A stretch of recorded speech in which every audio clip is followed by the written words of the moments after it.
Hey guys, it's Drew from Iron and Lime. Here at Iron and Lime, we don't buy equipment to make content. We buy it because it has to work in real life. Transparency is what I'm all about. So I've been running the surplus strength stealth spotter arms here for about 6 months. I bought them back in May. Early mornings, heavy barbell work, training alone, a lot of kids' toys around the garage. So space is at a premium, but not at the expense of safety. So what that really means is if something fails, a lift or whatnot, there's no one to save me. It's usually just me in here. So safety is extremely important, making sure that I can trust my spotter arms. So this isn't a first impression. This is whether or not these have earned permanent and lifelong status in the Iron and Lime Fitness Gym. Stay tuned.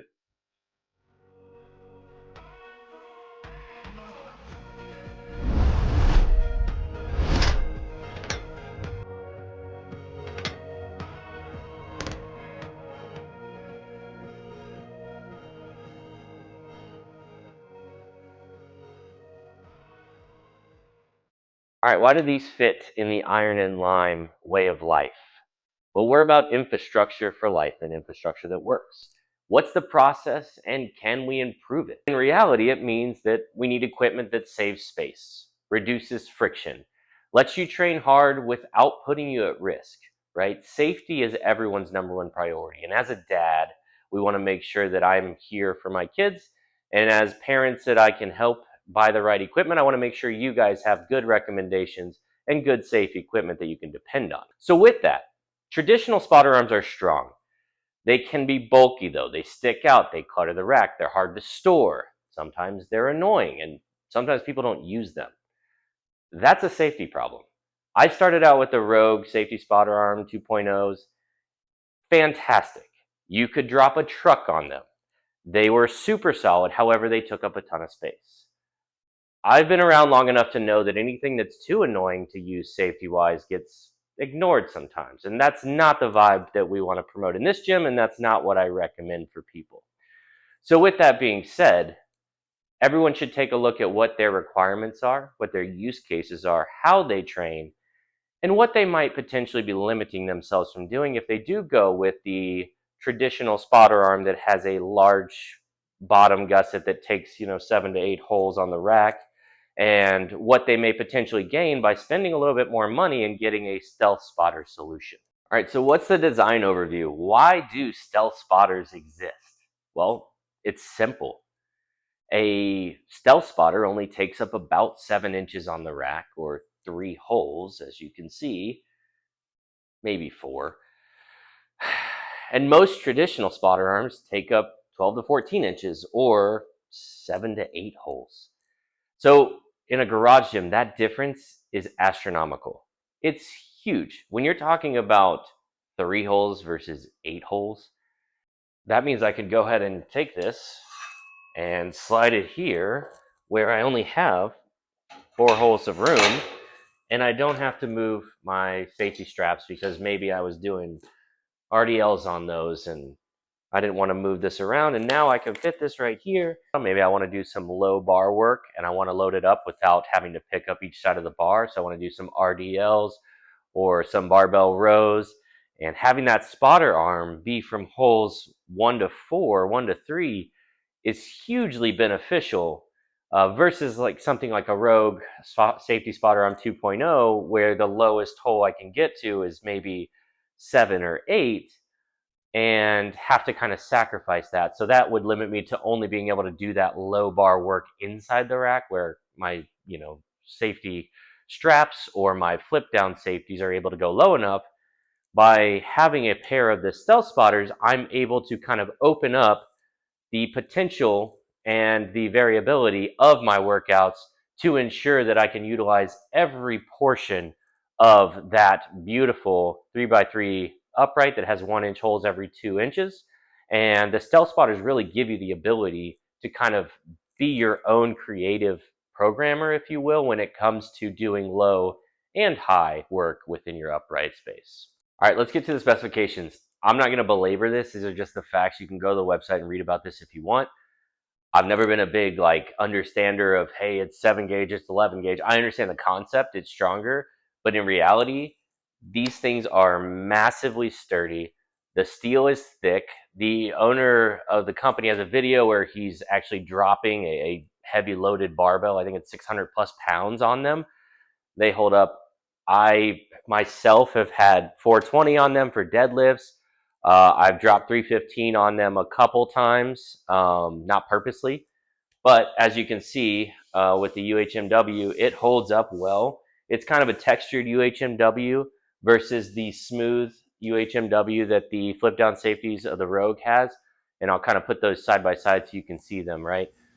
But I say all that to say these specs sound great, but at the end of the day, these arms are something that when you feel them, you know you can trust them. They are just absolutely solid in your hand, yet somehow they still balance that with being relatively light, coming in around 25 pounds. So with that being said, let's just get the numbers out there. Total 27 inches long. It's 20 inches of usable space.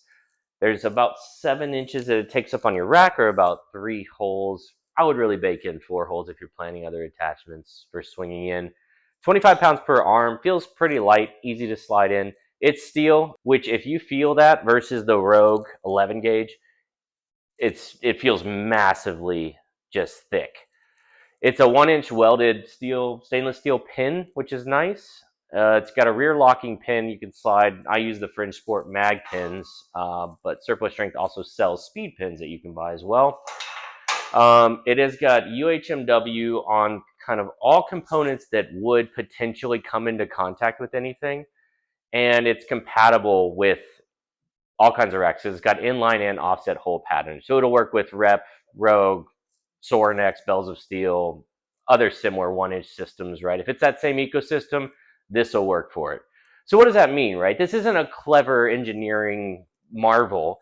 This is just truly a better solution for how to ensure that you're safe. And if you do miss a rep, you know that, one, you can put this exactly where it needs to go, whether it's super low or super high or in between attachments. And two, that you know with the strength that they built this with and the quality construction, that it will be able to actually catch the weight and support you, even though it doesn't have that massive lower portion that's the support portion that you'll see in like a Rogue or a Sorinex off-the-shelf solution. So just things to consider. So let's talk about build quality after 6 months of use. And I'm going on month 7 now. 6 months in, nothing's changed. There's been no loose anything. I haven't had any issues. Nothing shifted. Nothing feels tired. Even the UHMW where the bars hit feels pretty solid, looks pretty good. So it's a little scratched, right? And that's because it's doing its job. Steel's not bending. The welds are clean. I mean, they really good looking welds, right? A little different than the machine welds that you'll see in maybe a larger company, but I kind of like that. I like knowing that somebody had their hands on this and they looked at it and they made sure that it was what it was supposed to be before it went out the door, right? And at this price point, that's what I expect. I'm trusting somebody to make sure that I'm safe at 5 in the morning, right? I need my spotter arms to be boring and reliable. All right, so let's talk about my real misses and the real confidence that I have in these. So I train alone the vast majority of the time. Sometimes I'll have people in on Saturdays, or some of my buddies will come, or people from the neighborhood will come, lift and whatnot. But for the most part, it's just me in here alone. And that's the reality for a lot of dads and moms, for a lot of military folks that are trying to get training in before life takes over, right? So I've dumped squats onto these, dumped RDLs, deadlifts, bench presses for sure. It saved me from a ton of bench presses, right? There's been no bounce. There's been no sketchy flexing. Nothing that was concerning at all, right? Every time that I've unracked weight and maybe it was a little heavier than I thought I could lift, no part of me ever thought that the surplus strength stealth spotters weren't going to be there to save the day in the event the rep failed. So confidence matters, right? If you don't trust your safety equipment, you'll subconsciously hold back. These spotter arms really let you train honestly, and that's what's beautiful about it. One thing I will say that was an actual miss that I would change about surplus strength spotter arms, and it actually is going to be talked about with the speed pins later on, is the taper on the stainless steel pin. If you look at the Fringe Sport pins, it's a little bit more rounded. and the surplus strength spotter arm pins are a little bit more abrupt, I guess, squared off, if you will. There's been a few times now, and I run into the same issue with the bells of steel pin when you're trying to put it through. If it doesn't catch the hole right, it's a little bit hard. You have to kind of readjust and slide it in. So these are 25 pounds, right? But when you're in the middle of a workout, not having the rounded taper on the pin, it has been a little bit of a drawback. However, it's a pretty small one, but that's still something that I would change if I were to change anything about it. So a non-negotiable with them, right? You need to put the pins in. So there's a hole on the back where you can put the pin in, and it will keep it from sliding out, right? If you don't pin them, you'll get some play, and it may potentially actually slide off. So it's not a defect, that's just you not using them how you're supposed to, right?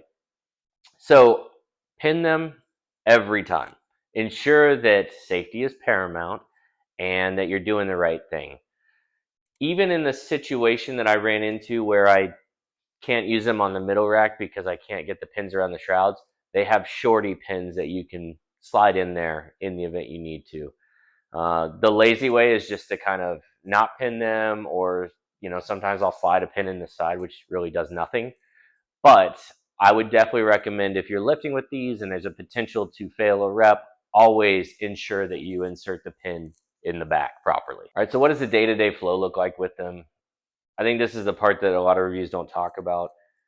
I use them every single day, every workout. They don't become annoying. There were times I didn't use the Rogue ones because I didn't want to take them off the wall, or they were really heavy, or they didn't fit where I needed them to fit.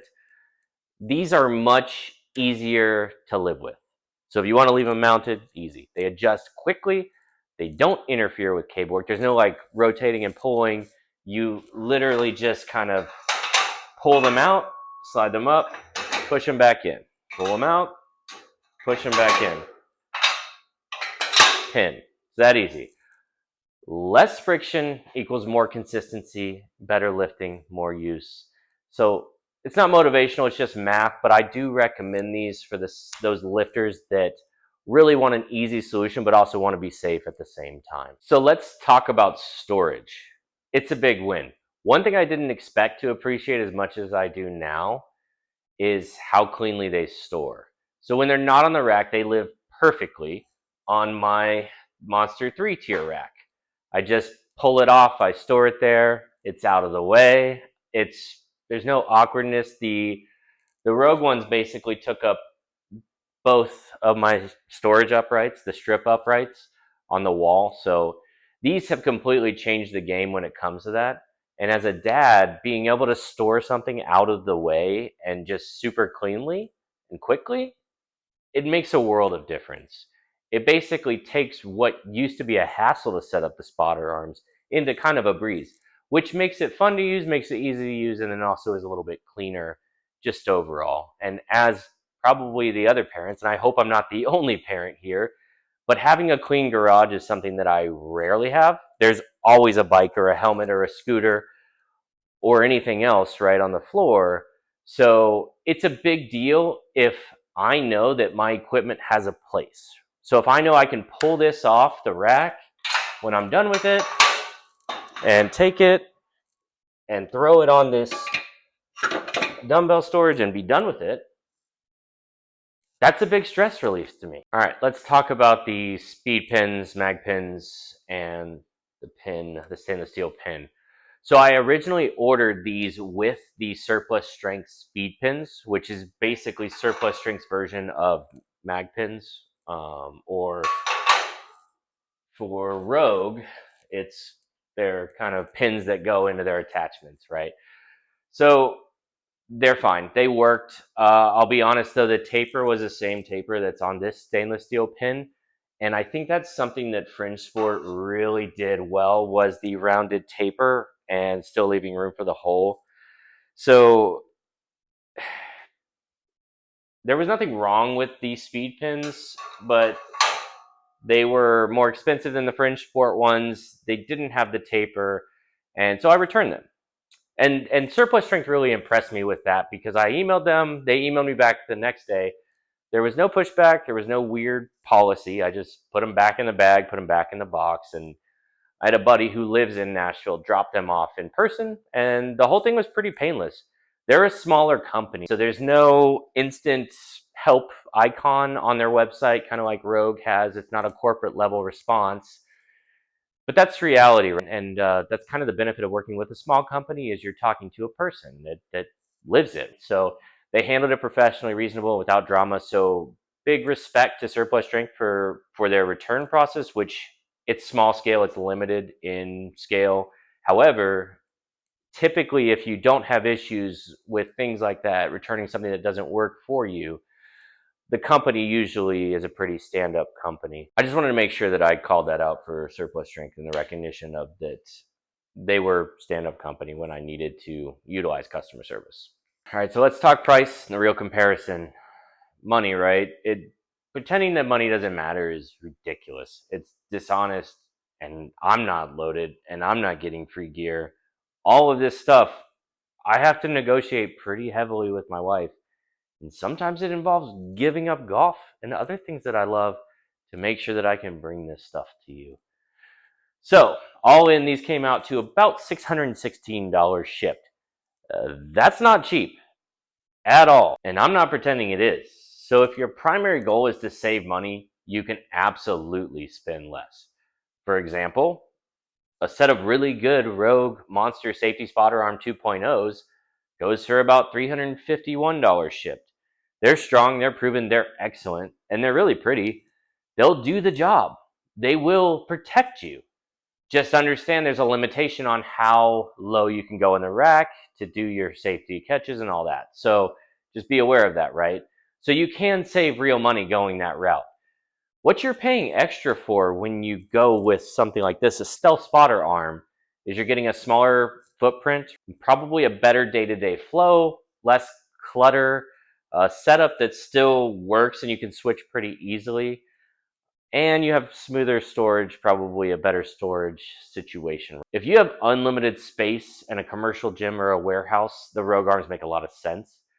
If you train in a garage that also does other things like my garage does, every inch matters. And being able to store these seamlessly and use these seamlessly is a big deal. And for me, that's worth the extra money spent. All right, so who are these for?